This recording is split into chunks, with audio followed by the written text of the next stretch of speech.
ಯಾವಾಗಲೂ ಎರೆಹುಳ ಆಗಿಯೇ ಮಣ್ಣಿನ ಸಂಪದನ್ನು ಹೆಚ್ಚು ಮಾಡಬೇಕು ಹೊರತು ಎರೆಹುಳ ನಾಗರಹವಾಗಲಿಕ್ಕೆ ಪ್ರಯತ್ನ ಮಾಡಬಾರ್ದು.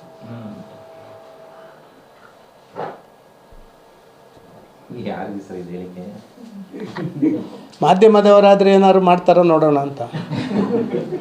ನೀವು ಮಾತಾಡಾದ್ಮೇಲೆ ಅದು ಸೈಲೆಂಟ್ ಆಗಿ ಆಗ್ತಾರ ನೋಡೋಣ ಸರ್.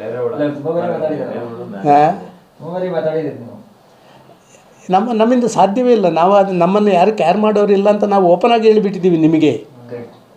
ಆದ ಕಾರಣ ನಮ್ಮನ್ನು ನಾನು ಅವತ್ತು ಮುಖ್ಯಮಂತ್ರಿ ಆಗಿದ್ದೆ, ಪಾರ್ಟಿ ಅಧ್ಯಕ್ಷ ಆಗಿದ್ದೆ, ನಿಮ್ಮ ಹಳೆ ಬಹುಪರಾಕಗಳನ್ನು ಅಲ್ಲಿ ಮುಚ್ಚಿಟ್ಕೊಳ್ಳಿ.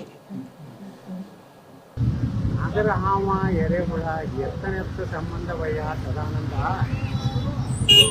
ನಿನಗೂ ನೀನು ಮಾತಾಡಿದ ಕುರಿತಿಗೂ ನಿನ್ನ ನಾಲಿಗೆಗೂ ಎತ್ತ ಸಂಬಂಧವಯ್ಯ ಸದಾನಂದ.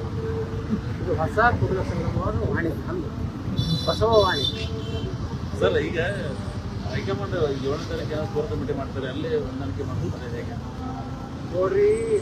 ನಾವು ಹೋರಾಟ ಮಾಡಕತ್ತಿದ್ದೇವೆ ವಕಫ್ ಅನ್ನೋದು ಭಾಳ ದೊಡ್ಡ. ನೋಡ್ರಿ, ನಿನ್ನೆ ಬೆಂಗಳೂರಿನಲ್ಲಿ ಭಾರತೀಯ ನಗರದಲ್ಲಿ ಮುಸ್ಲಿಮರು ಒಂದು ಸಭೆ ಮಾಡ್ಯಾರ. ಒಬ್ಬ ಮುಸ್ಲಿಂ ಮತಾಂಧ ಮೌಲ್ವಿ ಹೇಳ್ತಾನೆ, ನಾವು ವಿಧಾನಸೌಧವನ್ನು ಆಕ್ರಮಿಸ್ತೀವಿ, ನೀವು ಪಾರ್ಲಿಮೆಂಟ್ನಾಗ ಕೂತಿದ್ರೆ ನಾವು ರೋಡ್ನಾಗ ಇರ್ತೀವಿ, ಪಾರ್ಲಿಮೆಂಟ್ बैठो हम सड़क पर रहता है ಅಂದ್ರೆ. ಹೆಚ್ಚಿನ ಸುದ್ದಿ ಅಪ್ಡೇಟ್ಗೆ ಈಗಲೇ the federal Karnataka YouTube page ಅನ್ನು ಸಬ್ಸ್ಕ್ರೈಬ್ ಮಾಡಿ.